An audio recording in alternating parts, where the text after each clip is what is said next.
Pardon the interruption, but I'm Mike Wilbon. The NCAA tournament field is set. Tony, who do you like in your pool? I'm Tony Kornheiser, Betty White. What? But nowadays I make her wear a life preserver. I was going to say that was a 1960s answer at best.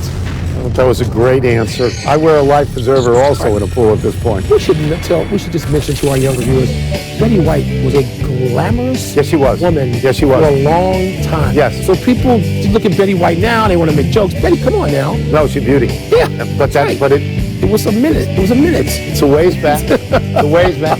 Welcome to PTI, boys and girls. In today's episode, Duke is the big favorite. The Sixers send a message to the Bucks, and the Dolphins hope for more Fitzmagic. But we begin today with the tournaments.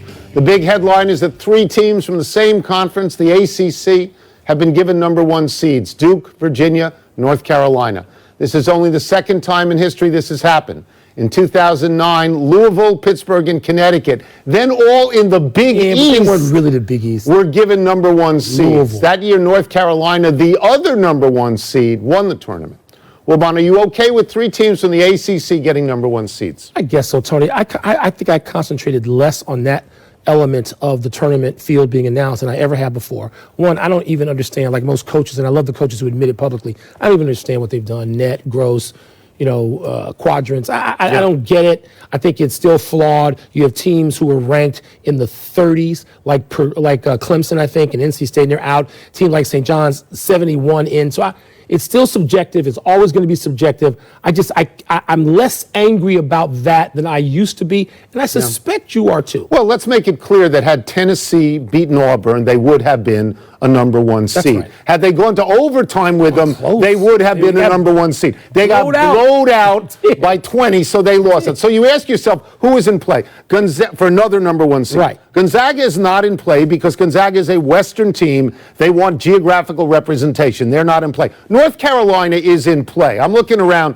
Who would I think about? And I think the logical team is Michigan State. Okay. That was my logical team. I did some numbers on this. Okay. North Carolina 27-6, Michigan State 28-6, which is better. But in the last 2 months, Mike, Carolina has lost only to Virginia and Duke, who are number one seeds. And as you well know, Michigan State has lost to Purdue, a 3. But Indiana, Illinois, Indiana, I think that conference is better than the other conference. But these are non-tournament teams. So to me, it's legitimate. The three ACC teams are legit. You know what? You know what's going to be legit? If they get to the Final Four like the real three Big East teams did back in 1985, then that'll be legit. Let them see them number one. Yeah. We know what now, particularly in this era of 3-point hysteria, you can be beaten. Everybody can be beaten. Well, everybody in the field we saw last year with Virginia going down. So I'm less agitated. And let's get it on. I think it's legitimate. Like Virginia is like 29-3. It's fine. I got no beef with those three teams being number one seeds. None. Nor do I. Even though I think another conference is a better conference. Duke, according to the knuckleheads in Las Vegas, is the fave to win it all. The odds makers like Duke as much as they did undefeated Kentucky 4 years ago, but the Wildcats did not win it all that year. Lost to Wisconsin, Big Ten team. The Jahlil Okafor, Justice Winslow Duke team won it. But this Duke team, now that Zion is back and making roadkill of people, is better than that Duke team. Zion's 81 points in 3 ACC tournament games was breathtaking. So let's get to it, Tony. You got anybody beating Duke? I'm going to get to that. But you said something like under your breath that was the Wisconsin-Kentucky game. Mm-hmm. That's one of the greatest 5 tournament games I have personally ever seen. Yes, and Wisconsin had nothing left after. They did. That was their tournament game. Right. And that's the game we remember. Yeah, I had to ask Matt Kelleher who won the tournament that year. So let me get to this. Do I see anybody beating Duke? I mean, I accept the fact that Duke can be beaten. But my belief is that unless you see Zion Williamson with both shoes exploding, I think that they are the best team. I'm going to go through a few numbers here. They have only lost 2 games when Williamson is on the floor. One of them against Syracuse, 2 of their other starters were out in that game. The game that they lost with everybody out there in November to Gonzaga was by 2 points. So with everybody healthy and Williamson, they're 26-1. Now, we've had this discussion in other venues, you and I know you believe that they don't shoot the threes well enough. It makes them vulnerable. I know, but I think if you keep shooting twos the way they shoot them, they're going to win. But you don't. Well, of course I think Duke can win. No, but you don't And think I they will Duke win. should be favored to win, but my bracket doesn't have that. I know. My bracket, the day after St. Patrick's Day, has a team that wears a little green in its uniform. And so in the final Binghamton? four, Because we're not actually in it. I would, if Binghamton was in a tournament, I would We're beat not like hell actually- for Bing. yeah. I would go in a We wear some Bearcat green. uniform That's right. if Binghamton was in. I would do that. I got Duke losing to Michigan State in Right. the regional final. Right. I think Michigan State. I think Tom Izzo's team. I had some time to spend with Tom Izzo during the Big Ten tournament, and I just love when he talked about the tournament and how whimsical it is at times. How he's had great teams that got eliminated early, and teams he thought, I don't know, we can do this, and they've gotten to the championship game. So I think he, as much as any coach, including Krzyzewski, Boeheim, that elite group of coaches that takes teams, Bill Self takes teams to the tournament, deep in the tournament. I like Michigan State. I'm just gonna say this, and I'm not gonna go very expansive in it. I've watched a lot of college basketball over a lot of years. Zion Williamson, to me, is David Thompson. He's the one absolutely spectacular player. Like when they talk about Reddish and Barrett being number 1 overall or number 2 overall, You go crazy. when he's not on the court, they're good. They're not Yeah, great. yeah. When he's on They're the great. court, They're that's great. what makes Duke great. They're great. Is him. That's all. David Thompson. Yeah. That's Who's like- the most spectacular He's college player? your Willie Mays, David Well, Thompson. in college, in terms of spectacularness, Yeah. yes. Okay. All right, Wilbon, let's look at the rest of the field. Let's exempt the ones and the twos. All right. Is there a team out there that you think will get to the Final Four from the 3-line or higher? And is there a team you think will win a couple of games that's not on everybody's radar? Yeah, I got Belmont winning a couple of games, which means I haven't beaten LSU. Could be Yale, but I got them beating LSU. So I got Belmont winning a couple of games. As you know, Tony, I love Murray State and I love John Morant. Yes. And I've got Murray State knocking out Florida State. I really didn't have the so guts first you to have them- Florida State getting knocked out by Vermont. I wanted to have the guts to do that, but I don't have the So guts to do first that. you have them beating Marquette. Yes, I do. And Marquette, who I normally Is root a for, a 5 Midwestern seed. team. A 5 They seed. struggled a little bit. At the end, they were terrible, Yeah. but they're a 5 seed. Yeah, but and then Florida State. Yes. Good team. But in turn, that's still winning a couple of games. The team I have going is the 3 seed to the Final Four. Yeah. I have Purdue. I have Purdue in the Final Four. No coincidence that you were a Big Ten guy. No. And you've been saying all year long, Best, top to top to bottom. Top to bottom. Okay. Top to bottom. Okay. I look around and I don't like to do chalk. I know. This year, It's chalky.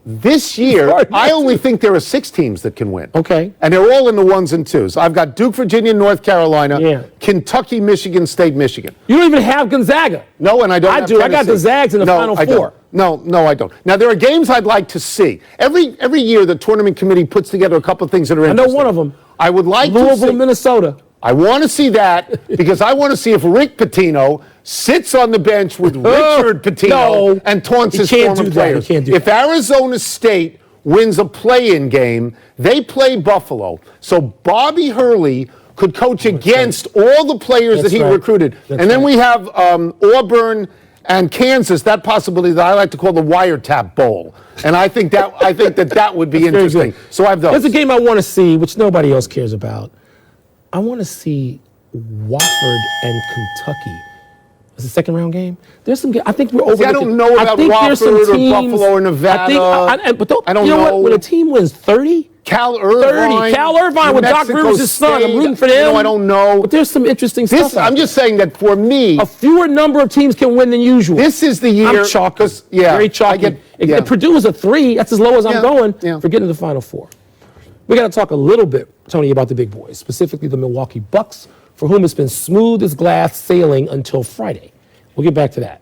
Yesterday, Giannis Antetokounmpo, say it with me. Antetokounmpo. You're getting so much better at this. Scored a career-high 52 at home, no less. But his Bucks still lost to the 76ers. Note, Joel Embiid had 40 himself, and the Sixers are 4-0 since he returned to the lineup. But Tony, top-seeded Milwaukee and Antetokounmpo should feel what exactly coming out of this weekend? They should feel terrible. Malcolm Brogdon's hurt. Yeah. They should feel terrible. Now, I don't know how long he's going to be out. Antetokounmpo is a great player. He had 52. He's not out for the season unless they were to lose in the first round. He had 52. You don't know how healthy he comes know, back when he I comes know. back. Antetokounmpo had 52 and 17, and Embiid had 40 and 15, and they're great players. But if I am Boston, if I am Toronto, if I'm anybody other than Kyrie Irving, who's miserable all the time, but if I'm looking for something to make me feel better? a little bit more optimistic, Brogdon is a really good player, and I think that hurts Milwaukee tremendous. It's a late season injury. Yeah, with Bledsoe and Brogdon, I mean, they have a nice ensemble around Antetokounmpo, and they play so well together. You love and Brogdon, though. I love. Brogdon's on a list with the likes of Steve Nash and Steph Curry, a list of players fewer than 10, maybe about 10, in the history of basketball who've already had, or I guess he's on pace, who have 50, 40, 90 seasons, 90 at the foul line, 40 from three, and 50 from overall. This isn't.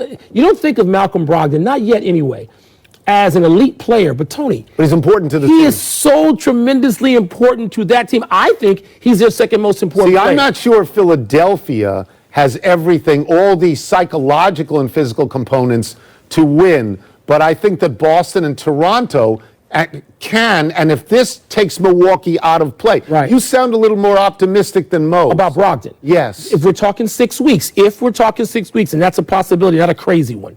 Not a Right. Reggie White back by Sunday after knee surgery. We're not talking about that. Right. So if Brogdon can get back by the end of the first round, look, first round they're going to go 1-8. And the 8 is Brooklyn or That's Miami or Orlando or Yeah. So Milwaukee's going to win that series. But then you got to have him back for the second round, Tony, because then you could get the number 4 seed, which could be Philly or Boston. Can I go back to the NCAAs for a second? Because I think Michigan State got hosed in one regard. You say you think they're going to beat Duke. I don't think they should have to play Duke to get to the Final play them Four. at some point. They beat Michigan 3 times. Michigan only has to beat Gonzaga. I don't think that's You know fair. what? Virginia had this happen 2 years in a row. Let's take a break. Coming up, does LeBron deserve the blame for the Lakers' latest loss? Are we still talking about the Lakers? Yes. If so, why? Yes. And is John Elway right that Joe Flacco is entering his prime? Entering. Well, at 34. Does John need is there a metric for this? John needs to ask himself, what am I doing here? I'm Sage Steele. Tonight on SportsCenter, we go region by region to break down the bracket hotspots. Plus, is it time to stop worrying about the Warriors? And Louis Riddick reacts to interesting comments from the Giants GM about Eli Manning. SportsCenter with Al Duncan, 6 Eastern after TTI.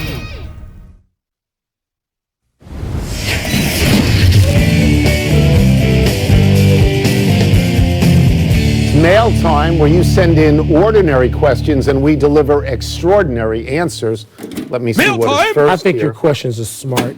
Should we pin the Lakers' loss to the Knicks on LeBron and his lousy fourth quarter? Okay, I'm going off-road here, off-schedule, as they say now in somebody's booth. I don't care about the Lakers anymore. The Lakers are done. So let's stop talking about the Lakers on this show, okay? It doesn't matter what they do. It doesn't matter where LeBron sits. It doesn't matter where Rondo sits. It doesn't matter if they go and they sit in a bar with Jack Nicholson. It's over for the Lakers, okay? Nothing they do matters until free agency starts and somebody calls Irvin Johnson and says, hey, I want to come there. Until then, LeBron could polish his nails on the bench, and I don't care, and you shouldn't care, and nobody who's watching basketball should give a damn. So I could not feel more opposite in this regard. I know. Because I think the nature of this question speaks to how large a persona LeBron is now and has been He's always since been the that. day he got into You the always league. say that. So that when you look at LeBron James, you exaggerate his talents when he wins. And now he's getting blamed for garbage. Yeah. Blaming him is unbelievably stupid. But we work for a LeBron-centric network. But let's go back to the comments. They were put out there by a guy we both love and you know. Walt Frazier. How did you feel hearing a guy that you know well and you respect go after LeBron my a little sense bit? of this is that it shows how big LeBron is and how exaggerated every part of it is. Tired of it a little bit? No. The biggest story so far in the NBA is him not making the playoffs. I've moved on. Well, good for you, but the rest of us are still waiting. Is Ryan Fitzpatrick an upgrade over Ryan Tannehill? Too many Ryans. Yes, two Ryans in that sentence I also don't care about. This is the only Ryan for Ryan quarterback move so far, unless Matt Ryan somehow gets involved. I don't care about the question in this regard. Tannehill stinks, but Ryan Fitzpatrick is a statistical dream. I've got two numbers here that are fabulous. What? As soon as he throws his first pass for the Dolphins, he'll be the only quarterback in NFL history to throw passes for 8 different teams. And if he starts 14 games and they don't make the playoffs, and they're not going to make the playoffs because they're not any good, he will be he will have started more games at quarterback than anyone in NFL history and not make the playoffs. He'll surpass Archie Manning, who was on very, very bad teams, but one team, New Orleans. Yeah. This guy's played everywhere and doesn't make the playoffs. We need 7 more seconds on you slurping some kid from Harvard. You got him? I saw him in college, and I really liked him. Whoa, there we go. I saw him at Franklin Field. At Franklin Field where they beat Penn. You know, the viewers are ticking me off because they've given us nothing so far.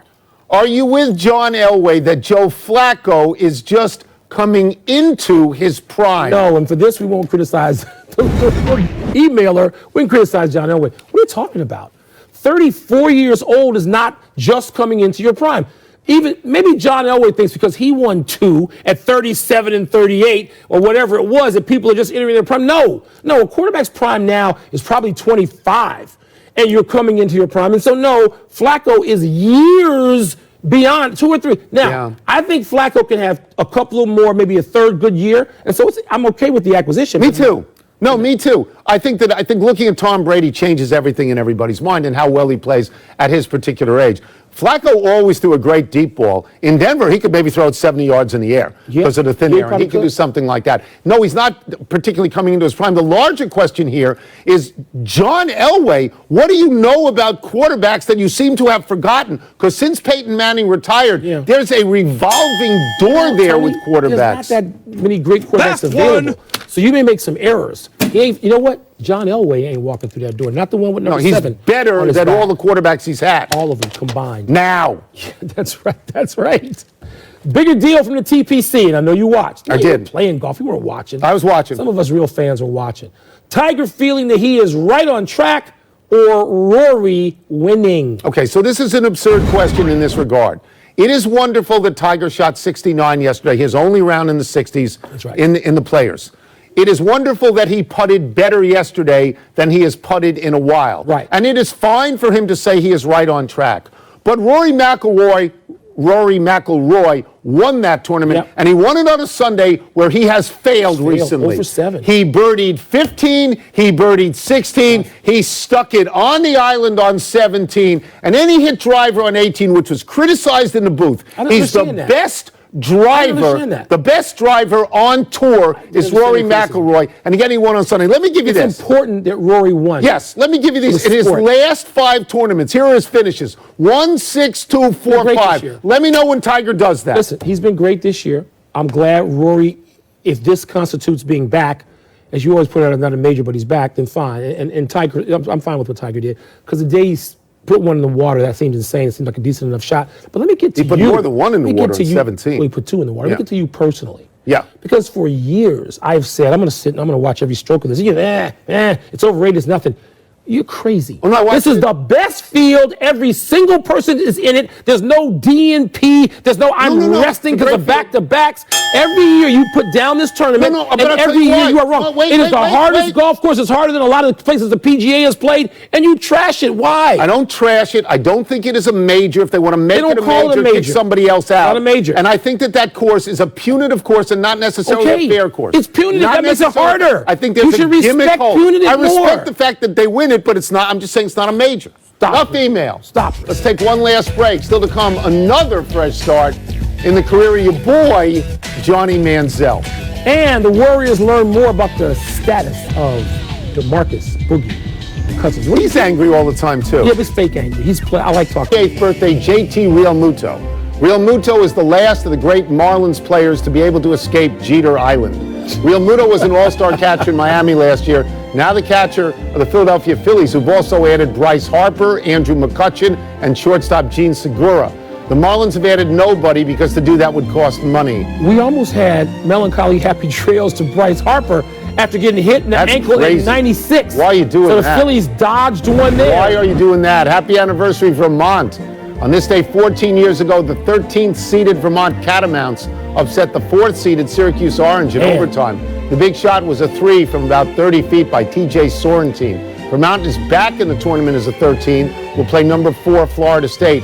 Beating Syracuse was the biggest win ever for My America East until UMBC beat Virginia last year. I wish I had the stones to predict that Vermont over Florida State, because that's how I feel.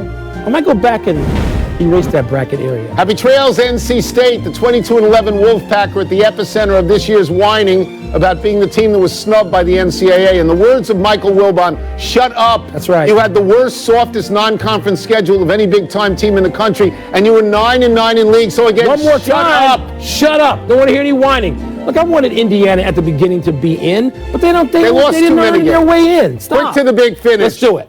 Carlos Santana of the Phillies smashed the clubhouse TV with his bat last season because he thought teammates were playing too much Fortnite. You condone that? Yes, and worse. That could be a whole topic for this show, Fortnite. Johnny Manziel signed with Memphis of the AF and is immediately eligible to play. Your expectations? Honestly, I don't have any anymore. Say Wow. Elodie Nada announced his retirement from the summit of Mount Kilimanjaro. Your thoughts? He can and should get Hall of Fame votes. Elodie Nada. I mean, I know Ray Lewis and T. Sizzle were there, but so was he. The Bengals released linebacker Vontaze Burfict. You surprised at that? No, there's too many penalties. There's too many. Last one, Boogie Cousins is out tonight with a sore foot. Is that a big deal? Welcome to the big deal because the MRI came back clean. But he was out there in an old-fashioned unit without Kevin Durant, who's back tonight, and the Warriors look good again. We're out of time. We'll try and do better the next time. I'm Tony Kornheiser. I'm Mike Wilbon. Same time tomorrow, Knuckleheads. We got March Madness coming up for real. Curtis Christine David of American. Thank you. Shout out.